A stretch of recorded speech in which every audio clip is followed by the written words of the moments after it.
Hi guys and welcome back to the Mighty Blues. My name is of course Cameron and welcome back today to another podcast. It is episode number 3 of the Mighty Blues podcast. Welcome back to the show. I just want to say apologies for the lack of episode last week. Two reasons for that. Firstly, obviously, we're in the middle of an international break, or we're coming to the end of an international break now, but we were in the middle of an international break. Everton hadn't had a game, and there wasn't an awful lot of news flying around regarding the football club. There was a couple of rehashed stories that had resurfaced that we'd already spoken about numerous times before in the past, so I didn't really feel like there was a huge desperate need to sit down and talk about them. A lot of stuff about 777 and Everton's potential takeover at the moment, but the majority of the stuff that is coming out is the same stuff that we've been reading for the last however many months, as far as I'm concerned, when it comes to the takeover. Unless there is an article or a statement or a piece of information that is shared that confirms 777 have completed the takeover of Everton Football Club, or confirms 777 will not be taking over Everton Football Club, then I'm not interested. Unless it is one of those two things, I'm not really interested in it, because I don't know how many more stories I can read about how terrible, how awful, and how, 777 will be the worst thing to ever happen to Everton Football Club. And the reality of the situation is none of us really know what they will be like for Everton Football Club if they are to come in. We can make educated guesses based on things that we've seen online and based on reports and stuff, but we also have to take into consideration that just because we've read something online or on social media or in a news article doesn't necessarily mean that it's A, the truth, or B, the full contextual story of what's actually gone on. So for me, as far as I'm concerned, I don't know, you don't know, nobody, no matter how many times people want to tell us on Twitter, how many different people want to try and tell us what they think, none of us, the reality of the situation is none of us know how positive or negative 777 will be for Everton Football Club. But what we do know is this situation has gone on for far too long now and is really, really starting to get boring, and is taking away the attention from what actually matters, which is the football on the pitch and winning games of football. Because the reality of the situation is, whether 777 take over Everton Football Club or not, and whether 777 end up being the worst thing that's ever happened to Everton or the best thing that's ever happened to Everton, none of it matters in the context of this current season. None of it is going to have any impact on whether or not Everton are a Premier League side or not next season. What will have impact is going out and winning games of football. So for me, my priority is completely on the team, improving the team, what the manager can do, what the players can do, and focusing on these next couple of months of Premier League fixtures, because that is really what's important, and then we can worry about our future after that. Because as I've said, no matter what's in the media and no matter what opinion you have, your opinion might be that 777 would be the worst thing for Everton. Somebody else's opinion might be that 777 would be great for Everton. The reality is none of us know how well or how badly 777 will do if they are to come in. None of us even know at this point whether or not they are going to come in, because we're still in limbo and we're still, being hung up by the Premier League by a thread and just daggling along, left to sort of wait and until they decide they want to make a decision. So, yeah, as I said, a lot of the stories over the last couple of weeks or so were nothing more than anything we've read before.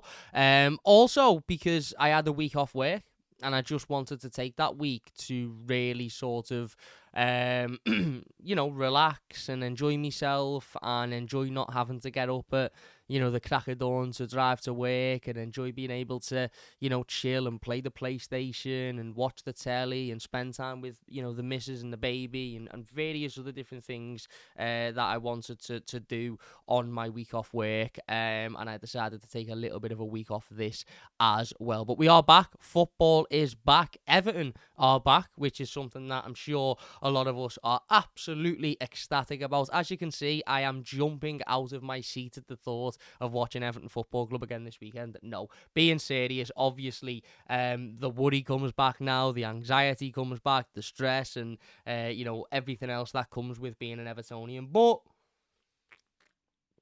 that's football.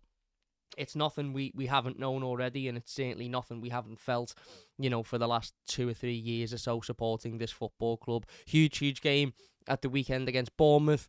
Difficult place to go, a place that Everton notoriously don't do very well. We haven't got a great record down there on the south coast, and this one will be, as equally as a difficult fixture. Bournemouth are having a decent season so far, and I remember watching McGoodison in the, towards the beginning of the season, and I remember thinking that they were an absolute set to be relegated. I thought they were the worst team I'd seen at Goodison in many a year, even in the previous years when we've been in relegation battles and we'd faced sides like Burnley and and Forest and teams like that. I felt that performance from Bournemouth at Goodison earlier on in the season was really poor. Since then, fair play to them. They've picked themselves up. They've improved. They've gone out there. Solanke is having an absolutely unbelievable season, best in his career probably, and they've got a number of other players there that are creating chances, scoring goals, and they've got some huge results, and they've proven that they're able to turn up in games and comfortably control games and win, but also, when maybe they've not performed well in the first half, or maybe they've struggled at the beginning of a game, they're able to pick themselves up and turn it around. We saw that with their game against Luton not that long ago. So this one will be an incredibly difficult game, and as always, we will do a little preview and talk about it towards the end of the podcast. Couple of things I want to address before we get into the podcast. We're going to talk today about that Bournemouth game, as we've just mentioned. We're also going to talk about Nottingham Forest's 4-point deduction, because we haven't spoken about that on the podcast yet. We did do a little TikTok and a little YouTube short, but we're going to go into a little bit more detail on that, as well as Everton's second P&S breach, and the fact that the hearing has now been completed for that, so we await a decision literally any day now as to whether or not Everton are going to receive another points deduction, and we'll talk about any other news and information that is floating around as well. But before we get into any of that, I just want to talk about a couple of things. Firstly, I want to talk about Richarlison, because if you haven't seen or you haven't been on social media over the last sort of 24-48 hours or so, former Everton forward Richarlison has come out and openly spoken about his struggles with mental health over the last couple of years ago. He said, "I just played in a World Cup, man, at my peak. I was reaching my limit, I don't know. I'm not going to talk about..."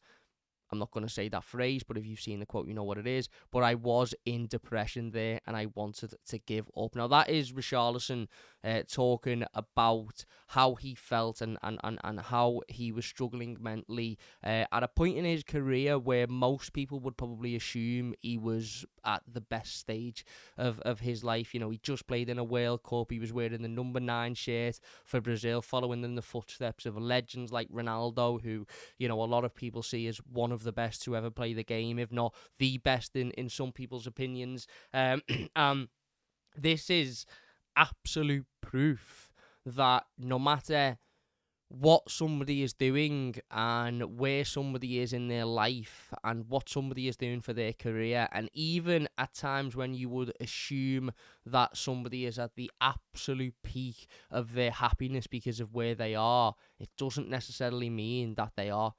You never know when somebody is struggling, and we should never assume just because somebody is on the big stage and is doing what a lot of others would describe as, a dream, and surely they must be absolutely buzzing because they're living, the dream. They're living the dream of anybody. Doesn't necessarily mean that is the case, and I think it's really important, the interview that Richarlison has given, and not only really important for him, because as somebody that has struggled with mental health, and I did a video on this channel just a couple of weeks ago talking about how I needed to make changes personally in order to help my mental health, because coming on here and talking about Everton 5, 6, 7 times a week and having the pressure of having to do that wasn't helping whatsoever, and that change I made a couple of weeks ago has helped me hugely. I've been a lot happier, I've been a lot calmer, I've been a lot more content, and I've learned to not take football as seriously as I once was doing before. So coming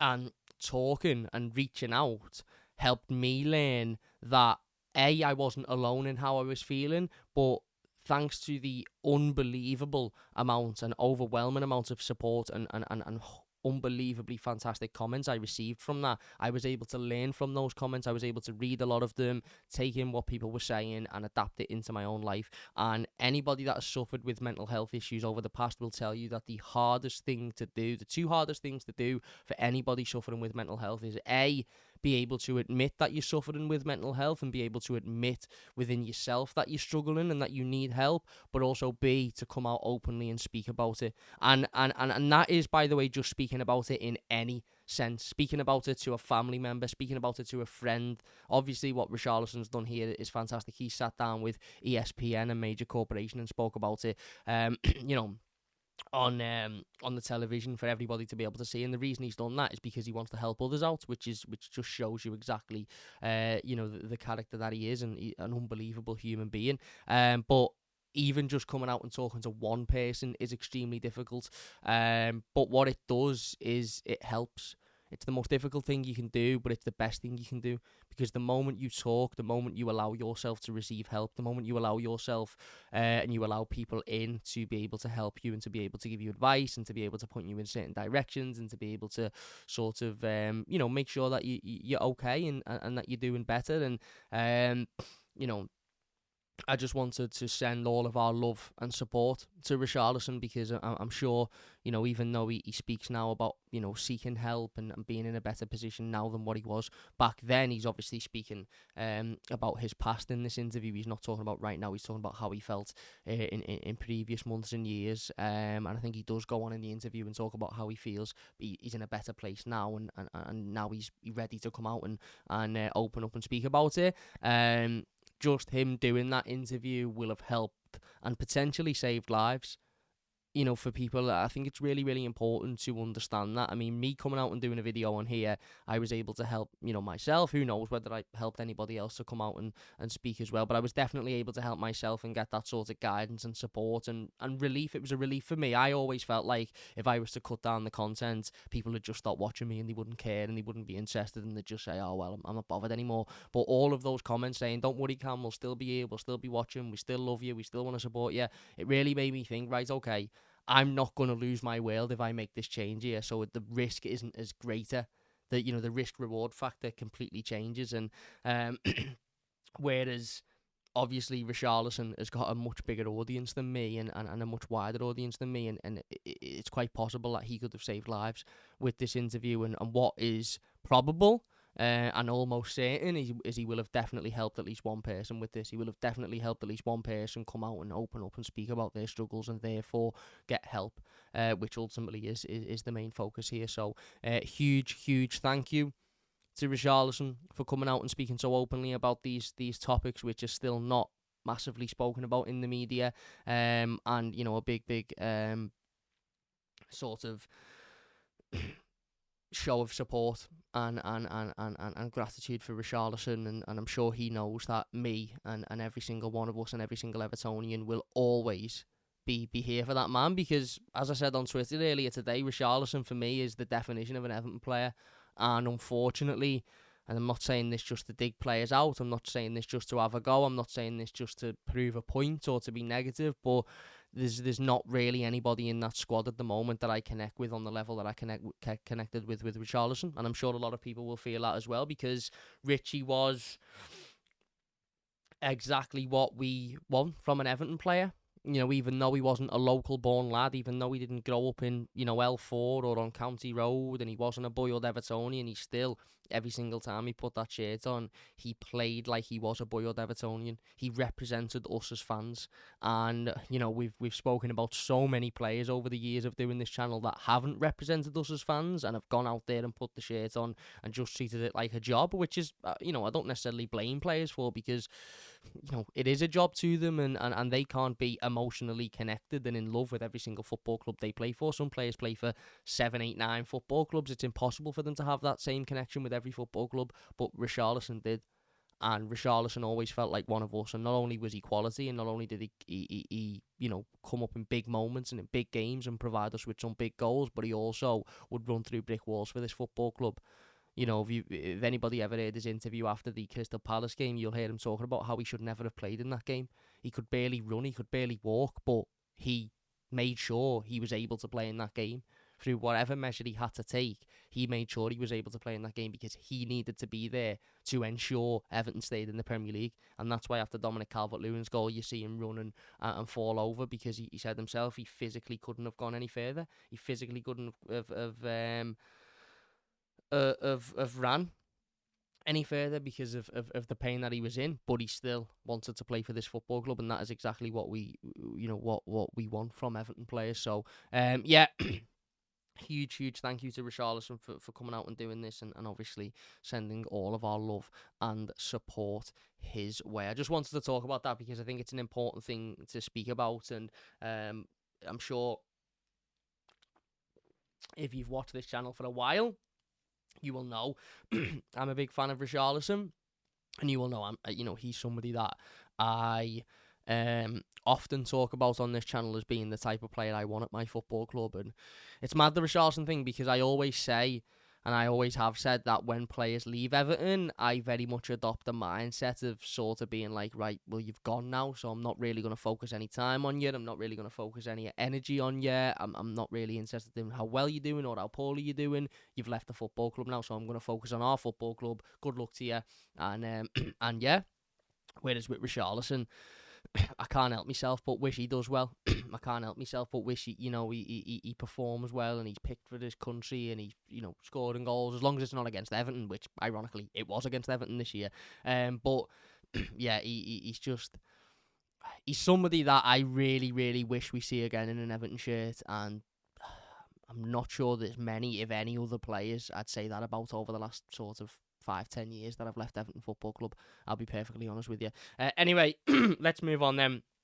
Let's talk about Nottingham Forest's point deduction. So as we know, earlier on last week, I believe it was, Nottingham Forest received a 4-point deduction for a breach of profit and sustainability rules. They have appealed this point deduction, which could potentially mean they actually receive a higher point deduction, because one of the reasons they received a 4-point deduction in the first place was because they'd cooperated with the Premier League, and they'd sent over basically a couple of nice emails that had got them a couple of points better off, and therefore they only received 4 instead of the typical 6, whereas now, given the fact that they've appealed this, they may end up getting the original 6 back, considering 2 were taken off for effectively accepting it and being nice to it, whereas now they're not really doing that, they're appealing it. So yeah, for me, like I said in that TikTok,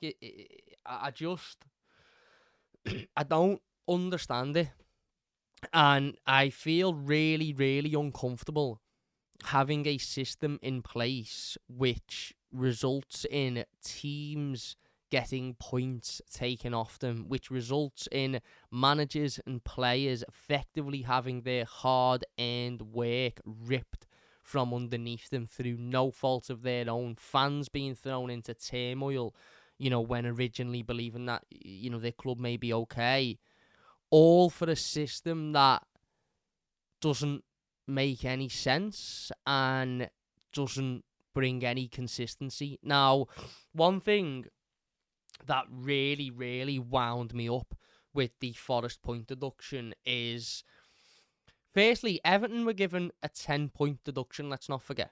Everton received a 10-point deduction for a breach of profit and sustainability rules. A breach which, by the way, was less than what Nottingham Forest's breach was. And I think it's really, really important to continue to discuss the 10-point deduction, because whenever Everton's point deduction gets brought up, people often say, well, Everton received 6 points. Everton got a 6-point deduction. No. Everton had a 10-point deduction for, 2 months, was it? What the distance between the day we received the actual point deduction and the day it was reduced to 6, I think that was probably, it's fair to say, a sort of, let's say, 6-week period, 6 to 8 week period. Somebody will correct me in the comments. I should have done my research. I haven't. I apologise. Everton played with a 10-point deduction for 6 to 8 weeks. Now that is one huge issue of this whole system, regardless of whether you believe in points deductions or not, regardless of whether you think points deductions are right. What is absolutely categorically wrong is for points to be taken away from teams before a process has even ended. So there is no way those 10 points should have ever been taken away from Everton before the appeal process was finished. And they were taken away from Everton before the appeal process was even started. They were taken away from Everton pretty much the second that it was announced that we'd been given it. Now, that is wrong because, as we've shown and as has been proven, Everton had the right to appeal that decision in order to get it down, and Everton did appeal that decision and did get it down to a 6-point deduction. However, that still doesn't change the fact that those players and that manager had to manage a period of time that lasted for 2 months, which is a hugely significant amount of time for Premier League football, with a 10-point deduction hanging over our heads, whilst everybody else was playing with was on the points that they'd earned. Now, that isn't going to happen again because Nottingham Forest, I don't think will play a game. Well, Nottingham Forest will play a game now with the points deduction prior to their appeal process. But the original sort of, I think, idea from the Premier League and probably Forest was that they wouldn't appeal. Hence why they got 2 points knocked off, was because there seemed to be an understanding that they'd take it on the chin, they'd be happy with it and they'd move on, whereas they haven't. They've appealed it now, which has thrown a bit of a spanner in the works. But had they have not appealed it, Nottingham Forest wouldn't have played one game without sort of without the definitive answer to their process. Whereas Everton did. Everton played months and months of football without really a definitive answer to the process, whilst having 10 points taken off us, if that makes sense. So let's just squash the whole Everton got 6. No. Everton got 10, which was originally the Premier League had asked for 12, which, again, nonsense. We got 10. We then went to the appeal process, and the second committee said, not sure where 10's come from, you can have 6. We were then told in that appeal process, and this is my big issue with the whole Nottingham Forest thing. I've not got a massive issue with the whole spending in itself. Nottingham Forest spent more than Everton. So, therefore, for me, Nottingham Forest should have a bigger punishment than Everton. Because I always see these things. I don't know the second thing about football finances, and I don't know the second thing about profit and sustainability and about the accounts and about all of this and all of that. I have people asking me all the time, and I'll be honest, I don't know. But what I do try and do is put these things in real life scenarios. And the way I see this is, right, okay, you've got 2 clubs there. One of them is breached by 19 million, and one of them is breached by 38 million, or what I think Forest was 38 million, something like that. How is it then that the team that have breached by 38 million get a lower punishment than the team that have breached by 19 million? Now, people will say, because Everton's breach was over a longer period of time, that doesn't make any sense whatsoever. If I was on the street and I'd walked past and I was a police officer, and I'd walked past a fella who had not picked his dog shite up, and I arrested him for that, and he'd said, and he'd admitted, I've been doing this for months, mate, I've been leaving me dog shite in the park for months.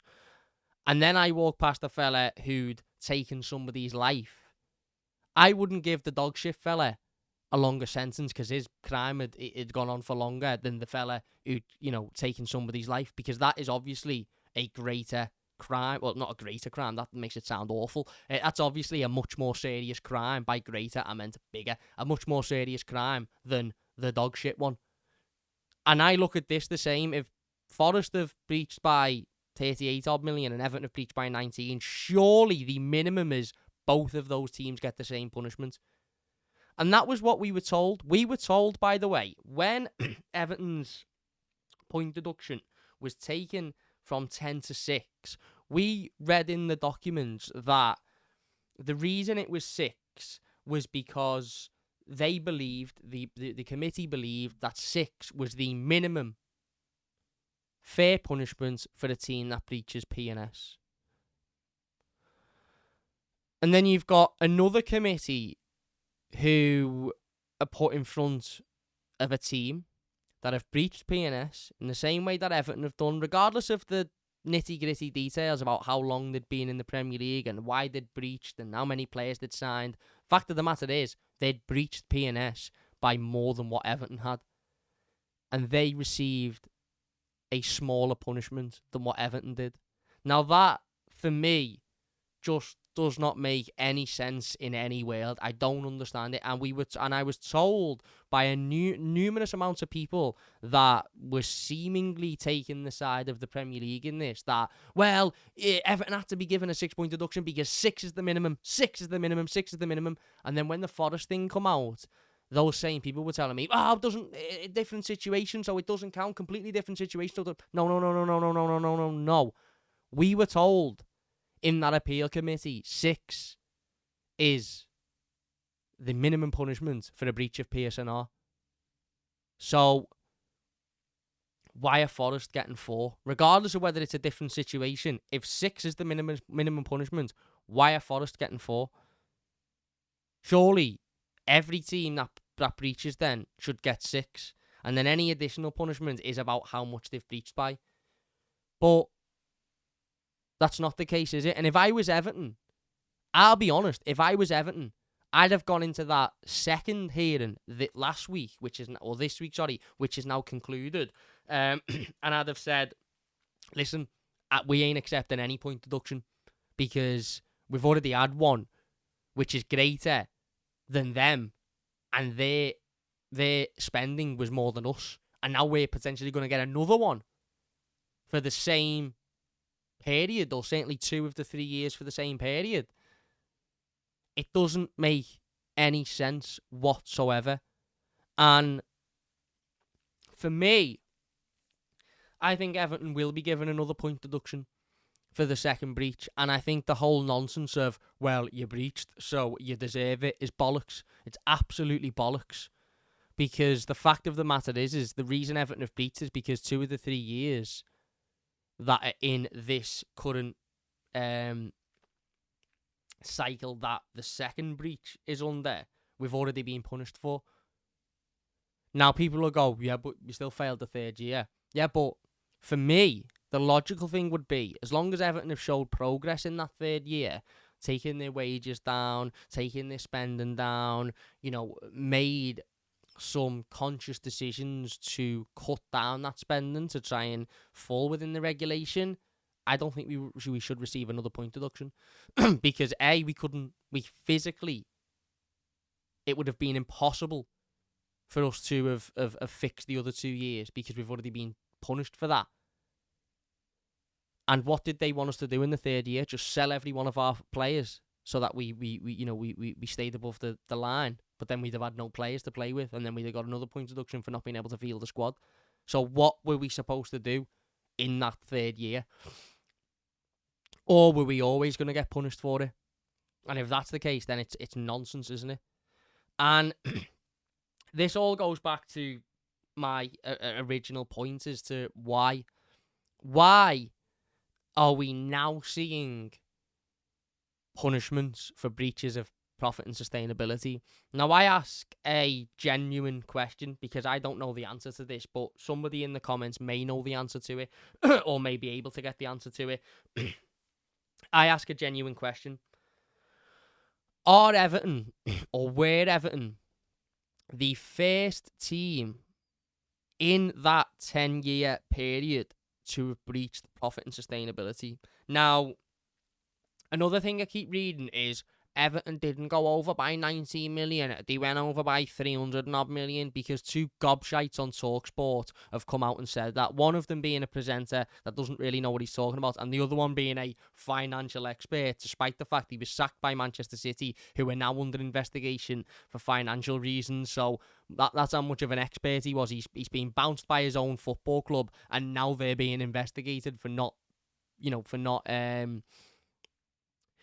doing things correctly, shall we say, or they are due to being investigated. Now, whether that is proven right or wrong, we'll wait and see. Anyway, I wouldn't listen to either of those two. The majority of the things that come out their mouth are utter bollocks. But my point is every football club has gone over. Every football club in the Premier League, barring 2 or 3, have spent over the 105.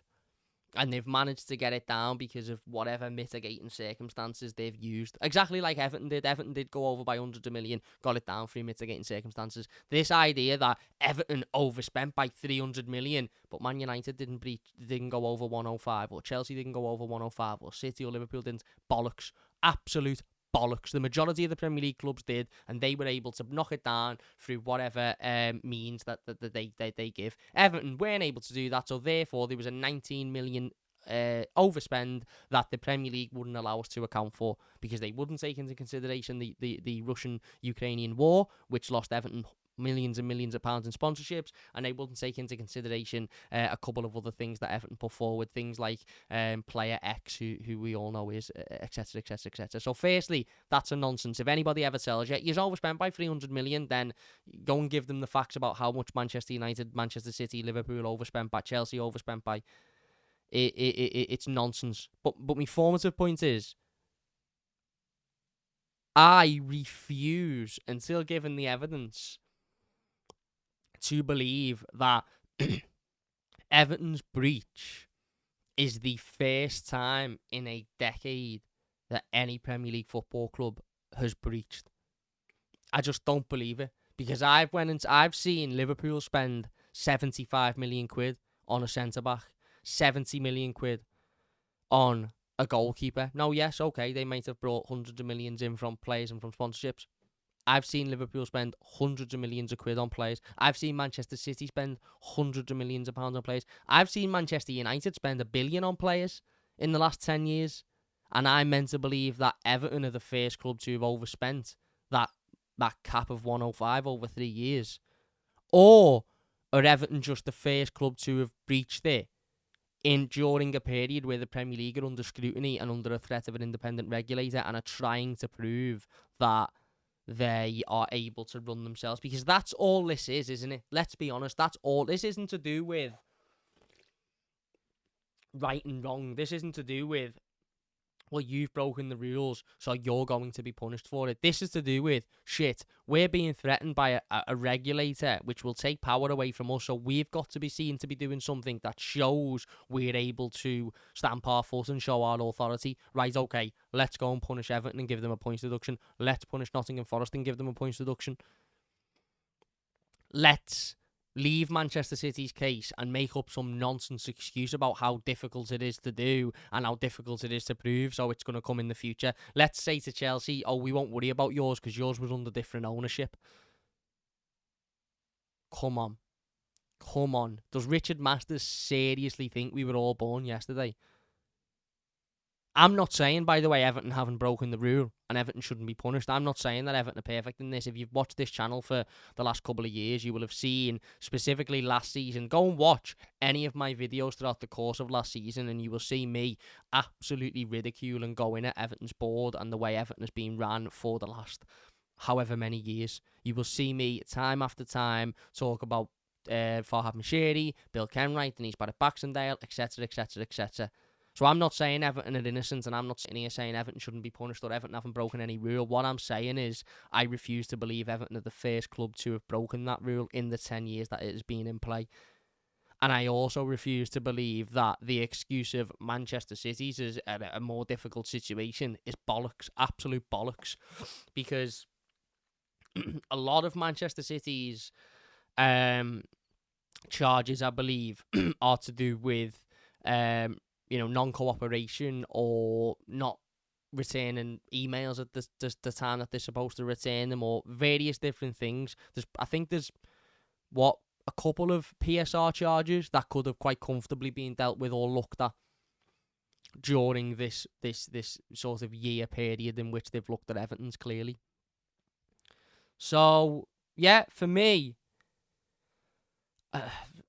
again, people can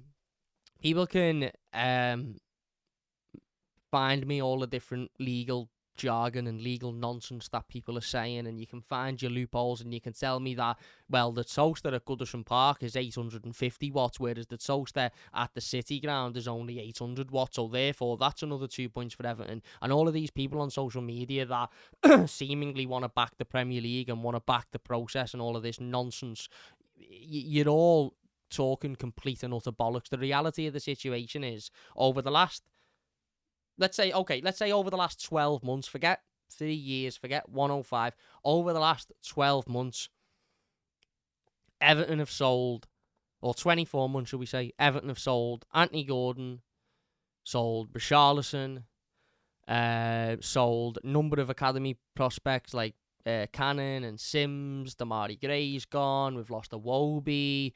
Who else have we lost in that period of time? Just trying to think off the top of my head. Somebody will tell me in the comments. Obviously, Townsend's gone, massive off the wages. Players that were sort of on the outskirts of their contract that didn't get contract renewals. Players like Walcott and Tosson and all that have officially left the football club. Gabaman left the football club. Bought a couple of players, okay, but not went out and bought 30 odd players like Nottingham Forest have done. So Everton have sold players and bought players because they had to buy players because they didn't have anybody else to play in those positions, and have managed over the last 24 months to bring in more money than what we have spent on player transfers. Nottingham Forest, on the other hand, have managed to bring in 127 players. Obviously, that was sarcasm. 30 odd players, 40 odd players, whatever it is, spend more than Everton have spent and get a lesser punishment. Now, this isn't an anti-Nottingham Forest post, by the way, because I don't think any football team should be getting any form of points deduction for this. I think it's a disgrace. But explain that to me. Explain how, as a very, forget what Everton's overspend was on, forget the 3 years, the 5 years, the 2 years. Explain to me how one club can overspend by 20 million and get a 6-point deduction, which was originally 10, and another club can overspend by 30 odd million and get a 4-point deduction. And the idea that Nottingham Forest got 2 points removed from their point deduction for effectively sending a nice email is utter bollocks to me. Utter nonsense. And that proves how laughable the system is, doesn't it? That proves how much of a joke it currently is. And that proves, if anything, that an independent regulator is needed. Because they sent a nice email, so therefore they're getting 2 points off the system. This is a league, by the way, that may be decided by a point. Imagine a scenario where Everton don't get another point deduction, let's say, and we remain on 6, and Forest remain on 4, and Nottingham Forest stay up by a point and Everton go down. Imagine that. Imagine the argument. So Everton could go back to the Premier League and go, so hang on, let me just get this. They spent more than they overspent by more than we did, got 2 points less than we did. We've gone down, and the reason being because they sent a couple of nice emails. So they've stayed up on the basis that they've sent a couple of nice emails. It's nonsense. It's absolute nonsense. And as far as I'm concerned, the Premier League as is now is done. Absolutely done. It is by far the worst league in world football, and in its current form, it will cease to exist within the next 12 months, the Premier League. In its current form.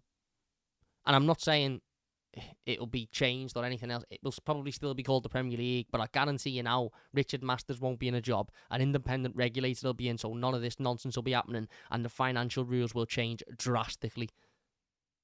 So this current rendition of the Premier League is now finished. So all this nonsense from top hundreds, it's the best league in the world, it's the greatest this, it's actually a league that is now finished. Absolutely finished in its current form. Finished. Because we've seen a season where places in a table are being decided by court battles and by nice emails. It's nonsense. It's absolute nonsense. Absolute nonsense. And yeah, to think that Everton's initial point deduction was a greater punishment than what we would have got had we have gone into administration, which would have meant probably half, if not 2/3 of the people at the football club would have lost their jobs. We would have, had we have gone down, we'd have had to sell a number of our key assets for much less than what they're worth. And we would effectively have had to start again, likely in the Championship, potentially even League One, because of how asset stripping we'd be.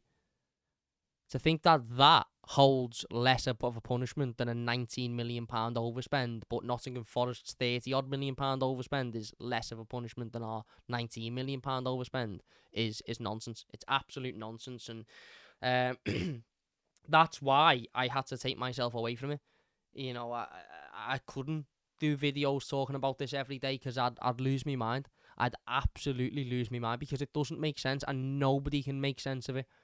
No matter how you want to word it or what you want to look at in those documents or how you see it, there's not one human being on this planet that can make sense of those PSR rules because they don't make any sense whatsoever, and there is no consistency in there. And I'm sorry, but I don't care how anti-Everton board you are or how pro-Premier League rules you are. There's nobody that could sit here now and tell me logically why a team who breaches by 38 million or 36 million, whatever it was, should receive a lower punishment than a team that breaches by 19 million. That just doesn't make any sense, in my opinion. Just doesn't make any sense whatsoever. But anyway, we'll stay away from the points deduction stuff now because it is what it is. It's done.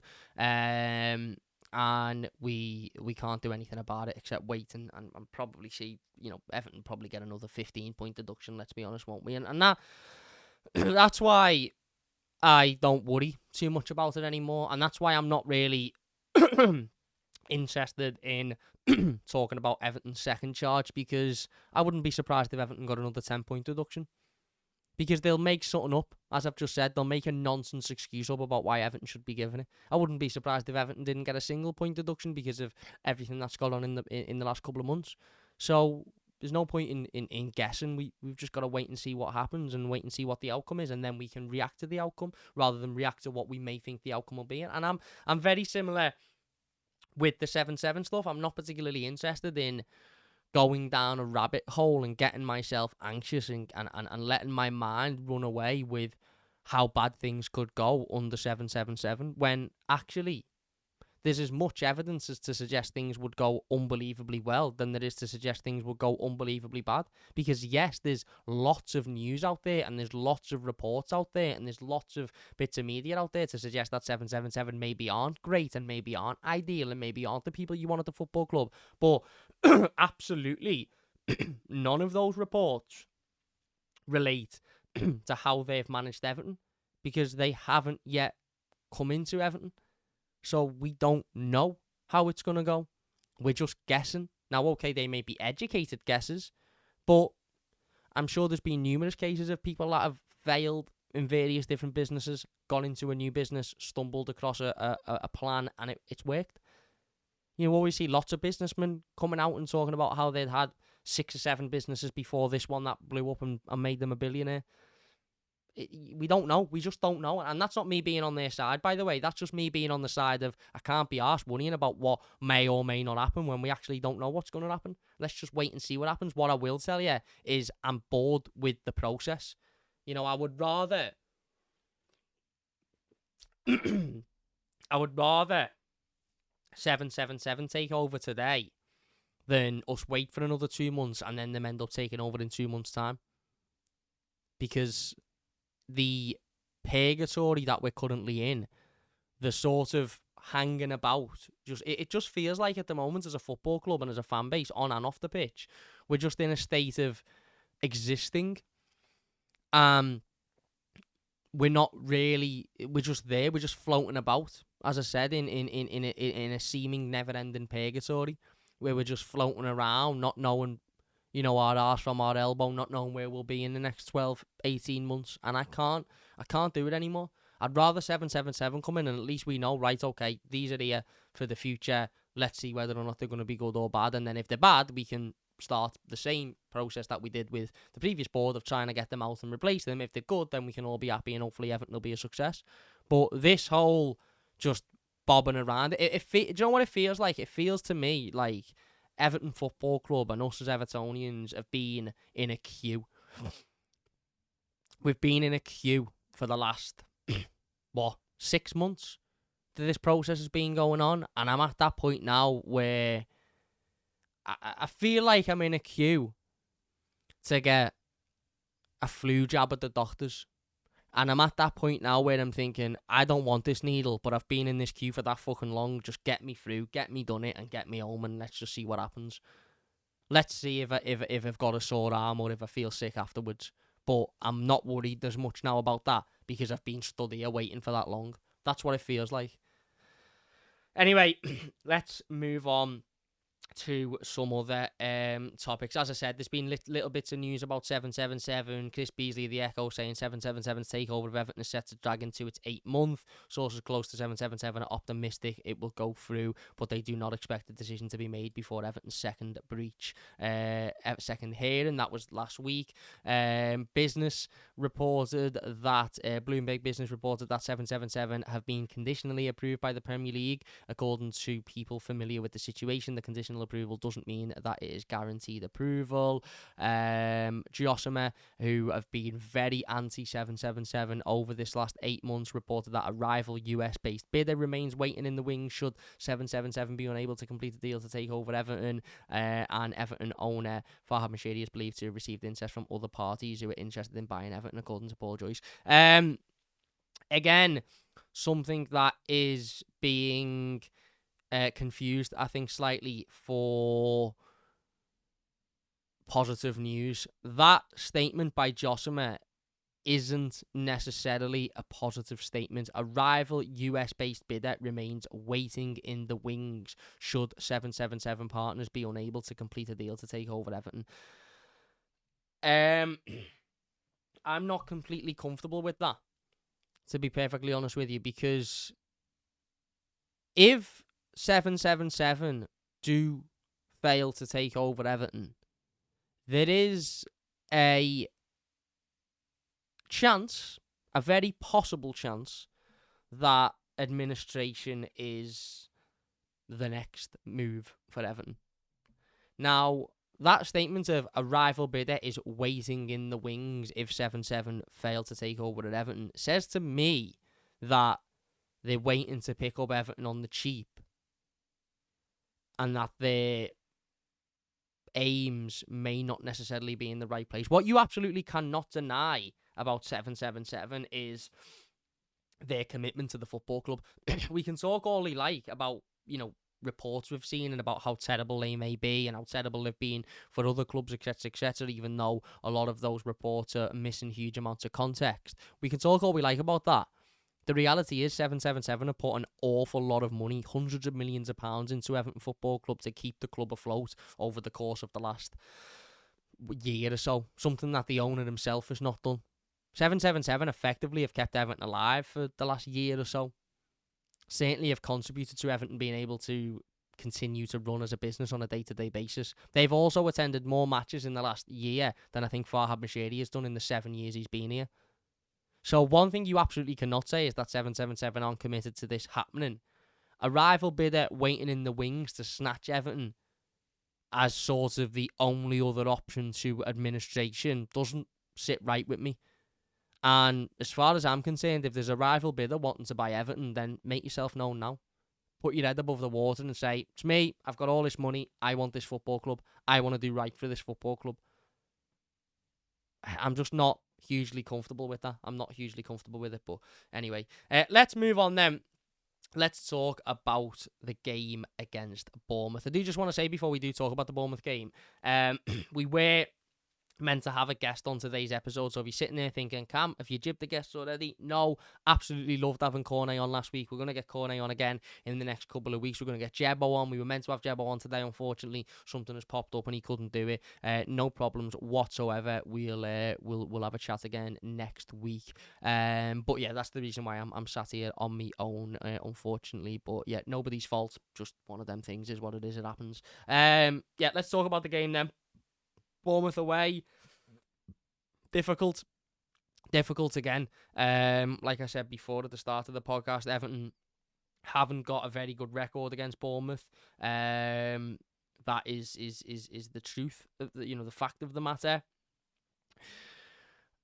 I'm not hugely confident going into this one because we haven't won a game in 11 matches, and as I've said before, and I will say it again, I'm at this point now where I'm not really worried about what people think of my opinion because it's my opinion and everyone's entitled to one, and everyone's entitled to disagree with mine, and I'm entitled to disagree with other people's. And my opinion is very much that, although I don't think Sean Dyche will be sacked because of all the things we've just talked about previously, I think no win in 11 Premier League games is sackable form. Whichever way you look at it, you can tell me that our strikers are the problem and we're missing chances and we're creating chances, and whichever way you look at it, no win in 11 games is sackable form.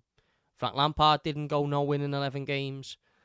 Rafa Benitez didn't go no win in 11 games. Sam Allardyce didn't go no win in 11 games. I think this is our worst run for 30 odd years.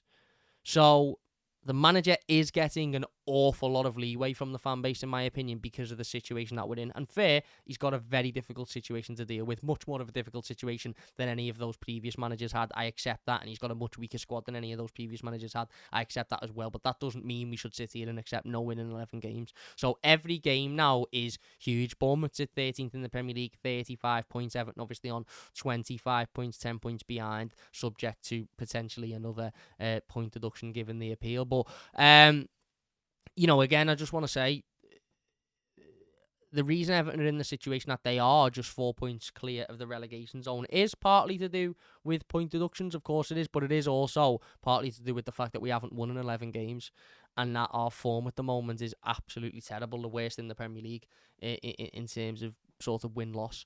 Obviously, we've got a lot of draws in there, 7 draws, but that's only the same amount of draws as Luton. It's only the same amount of draws as Forest.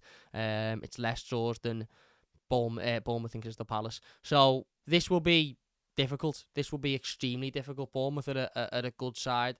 As I've said, they currently sit fairly comfortably 13th in the Premier League table. I think they'll see themselves as safe now. There's a 14-point gap between them and the relegation zone, so I don't think there's much of a worry about them going down. Their last game was, of course, that huge game against Luton. Big win, 3-0 down, come back to win 4-3. Huge win. They drew with Sheffield United previous to that. A win at Burnley before that. Defeat to Manchester City. Draw with Newcastle. Defeat to Bournemouth. Draw with Nottingham Forest. Draw with West Ham. Defeat to Liverpool. Defeat to Tottenham. They're probably where you would expect them to be. They've beaten teams like Fulham and Luton at home, and they've lost the games that you may expect them to win. Everton, as I've just said, haven't got a great record down there. We haven't. It's as simple as that. Our performances over the last few years down there have been really, really poor. However, our performance at Goodison Park against Bournemouth was probably our best of the season. Certainly our best of the season in the Premier League, and